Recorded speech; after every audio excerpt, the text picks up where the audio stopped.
Hi guys, welcome back to Voice of UPSA podcast. My name is Jaisna Ade Ashi, and I'm your host for today. With me here, I have two special guests, a lady and a gentleman. Can you please introduce yourself to my people? My name is Samuel Asar. And I'm Josephine. Okay. Welcome, Samuel and Josephine. Today we'll be talking about unspoken norms and survival lies. So, we're in a community where some rules are not written. They are just like rules that everybody knows, but then they are not written. So, what do you think are some unwritten rules that every student quickly learns on campus? Because we are students, right? So definitely on campus. So I think we have normalized going to the library not for studying only. Some people just go to the library to like scroll on their phones. It has been normalized just to be cool, termed cool. So you feel like going to the library is basically for studies, but then people go there just to do other things. Okay. Okay, so as for me, I think examinations. The exams, people come out smiling and things. And maybe if yours do not go well or something, you feel like you say a lie to cover up that. Yeah. I get you. So you feel like most people write exams, and some of them, even though they are not like doing it, not go well for them, but then they just have to like say, "Oh, it went well," because everybody is saying it went well. All right. Makes sense. On to the next. What do you think are some common lies that students tell just to fit in on campus? To fit in. Yeah. So socially, on campus, there are some people who are introverted. Yeah. Right, but then they get to meet different people, usually in their hostels, who are extroverted. They go out and have fun. And then when you're with these people, sometimes your environment influences you a lot. So being an introverted person and then seeing your friends going out, and then sometimes they call you John, or like maybe on your guy, or you're cool, when you what's up, and then you'd want to fit in. So like when you're going out, you try to go with them, just to fit in. Yeah, Makes sense. Okay, so since she went to the social life, I'll go and I'll go with examinations Again, you like exams, why? And examination, no. That will come as well. Like before examination, you see people saying I've learned. Maybe the past night he or she was boiling or something like this. Yeah. But the morning for the people on the he or she says she have learned. They've learned too. Okay, so you feel like not everybody learns, but say they've learned for the paper. They like examination. Okay. So do you think that pretending to have your things together, like pretending to be, I'll not say a saint, but pretending to have your things together is something that is very common on university campus? Yes, You think it's common? It's very common. I want to know your reason for that. Okay, so we find ourselves in campuses where nobody wants to have faults. Nobody wants to make mistakes. So like they always want to pose as being perfect and having no faults. Well, you think is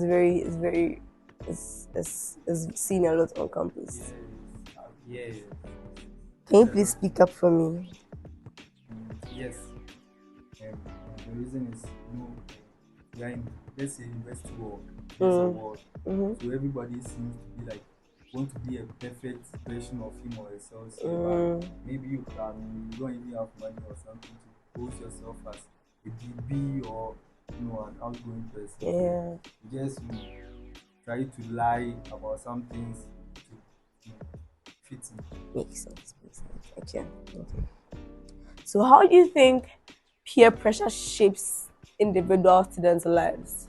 Or do you think peer pressure has like major influence on most university students?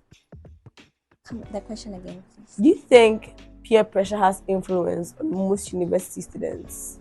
Yes. You think so? Okay. I want to know why you think so. My reason is that most of the time, from home, people are trained in different ways, and then people are used to certain lifestyles. But when they get to campuses or when they get to the university, they meet different people living different lifestyles, and most of the time they go in for the inappropriate ones. Here's why I cut you. You know that most of the times people's parents train them to be very, let me say 50% or 60%. They grow up always indoors. So if you have very, very strict parents that you are not even allowed to go out, or you're allowed to go out on just certain occasions, like where they can strictly monitor you, when you grow up and you leave their house, you tend, not even because of peer pressure, you tend to want to have the freedom that you've always wanted. So then you tend to go out a lot, because when you go back home, nobody's going to see you outside. Like, nobody will see you outside. And you know that when you go, so when you come to campus, you're 3 months in school, that's when you can do everything you want to do. So that's why I'll cut you off, because people's upbringing is also part. Like, if you have very, like, extreme, people that have, like, extremely strict parents, they are inside. So do you get why I'm cutting you off? Yes. But I'm saying that, you see, when these people come out and then they find themselves around their peers, even though they would want to come out, but not to some extent, because they are not really exposed. So most of the time they are influenced by what their friends do. Yes. What about you? So I think peer pressure, fake life, that term called fake life is actually a response to peer pressure. Because maybe I know a friend who was not smoking back in the house, but when he entered university, he started smoking and doing alcohol. So I think peer pressure also counts. Okay, all right. Okay, and also, do you think trying to fit in makes you lose, like, your authentic self? Yes. You think so? Okay.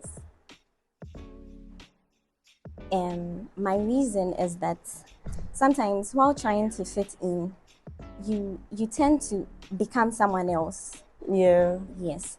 So, me personally, Forgive me. I'm very reserved. Are you still reserved? No, Okay. I'm trying to fit in. Okay. So, Thank like, you for being very honest. So, okay, so let me say I used to be reserved, and then in an attempt to socialize and then come out of my shell, I'm changed now. I speak differently. My mindset has also changed. Okay. So yes. What about you? Okay, so do you think fitting in makes people lose their authentic self? Yes.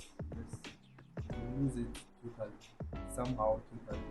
You see, when you are coming from the house, you have a moral value in you, like a strict value in you. But when you get to campus, you tend to become what your friends pose on you or something.